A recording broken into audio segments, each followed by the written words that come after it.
Zəhmət olmasa özünüzü təqdim edin. Əhmədov Elnur Mirəloğlu, Ağcabədi rayonu Heydərli prospekti ev 56. Buyurun, başınıza gələn hadisəni. Mənim dostum Mikimov Ceyhun və onun dostu Mustafa Ümman 130 min dollar dostum tender adından məndən aldılar evimi, maşınımı satdıraraq.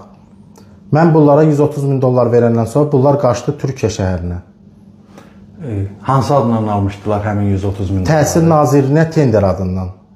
Yəni Təhsil Nazirliyinin tender keçirir. Tender uduflar, tender adından məni aldılar, qaçdılar ikisi də məni alladaraq Türkiyə şəhərinə.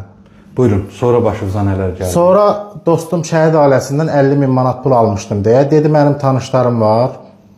Bu məsələni danışmışam. Dediklər ki, gəlsin, söhbət eləsin. Bu pulu biz prokurorluq yolundan ala bilərik. Hara prokurorluğu? Türkiyə prokurorluğu və bura prokurorluğu ilə. Buyurun. Sədərək bazarının yəsi Yusuf Qədimbəli və qardaşı Ənvər Qədimbəliyin oğlu İlham və İlkin mənlə gəldilər xurma restoranında, görüşdük. Dedilər, bəli, sənin yolu prokurorluq yolundan pulunu prokurorluq yolundan ala bilərik. Sənin hər bir faktın, sübutun var. Dedim, bəli. Bunlar bir gün sonra onların şərik Xamiz və İlham görüşəndən sonra bir də Rövşən.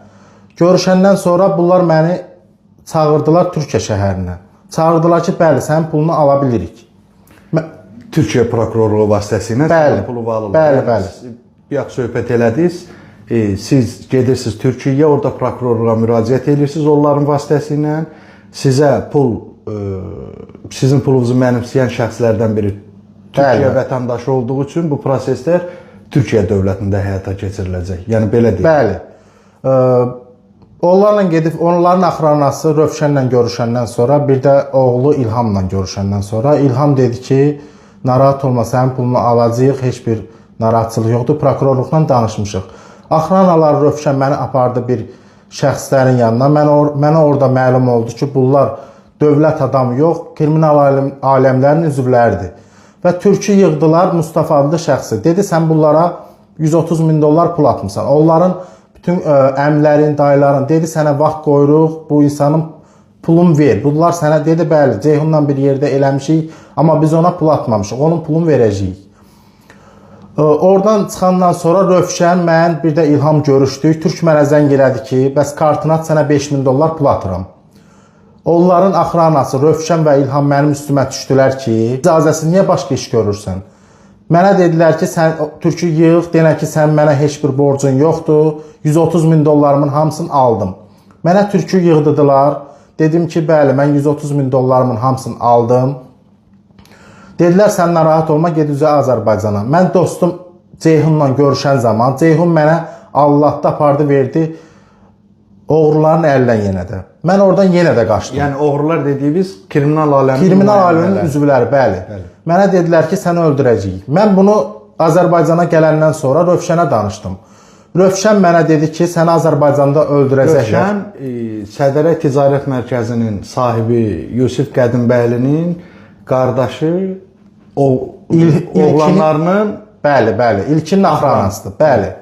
Mənə dedi, səni Azərbaycanda öldürəcəklər, bəs danışmışam, sən getməlisən.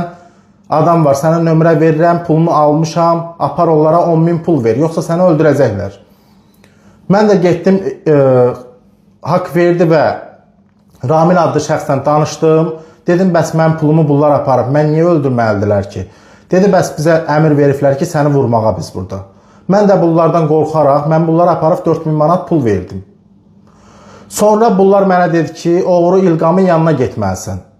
Rövşən Türkiyədən gələndə mən getdim Rövşəni aeroportda qarşıladım. Aeroportda qarşılayan zaman Ramil və Haqverdiyə bunlar yığdı. Yığan zaman Ramil və Haqverdi Rövşən onlara bildirdi ki, mən Türkiyədəyəm, sabah gələcəm. Dedi ki, bəs sən Elnura dəymə, biz Elnurun başına silah diriyən kimi Elnur puldan atqaz edəcək. Mən bu sözü eşidəndən sonra səhərsi gün Rövşən məni çağırdı. Rövşən məni çağırdı, dedi, sən pulunu almışam, heç nədən narahat olma, sən pulunu verəcəm. Amma bizim qarşımıza belə bir məqsəd qoyulub ki, sən oğru İlqamın yanına getməlisən. Mən bu səsi eşidəndən sonra mən bildim ki, bunlar məni öldürmək istəyir. Bundan sonra pulumu istəyəndə bunlar mənə dedi ki, heç bir dövlət bizə heç bir güc getirə bilməz. Dedi, səni öldürərik, bu da bizim eləsin Sədərəkdən 1-2 dənə dükanımız. Və ondan sonra mənim evimə basqın ediblər. Bununla bağlı sübutlarım var. Maşınımı pisaqla deşiblər. Yanımda gəlib silahla ateş eləyiblər. Buradan müraciətim cənab prezident İlham Əliyevədir. Daxili İşlər Nazirliyi Vilayət Eyvazovadır.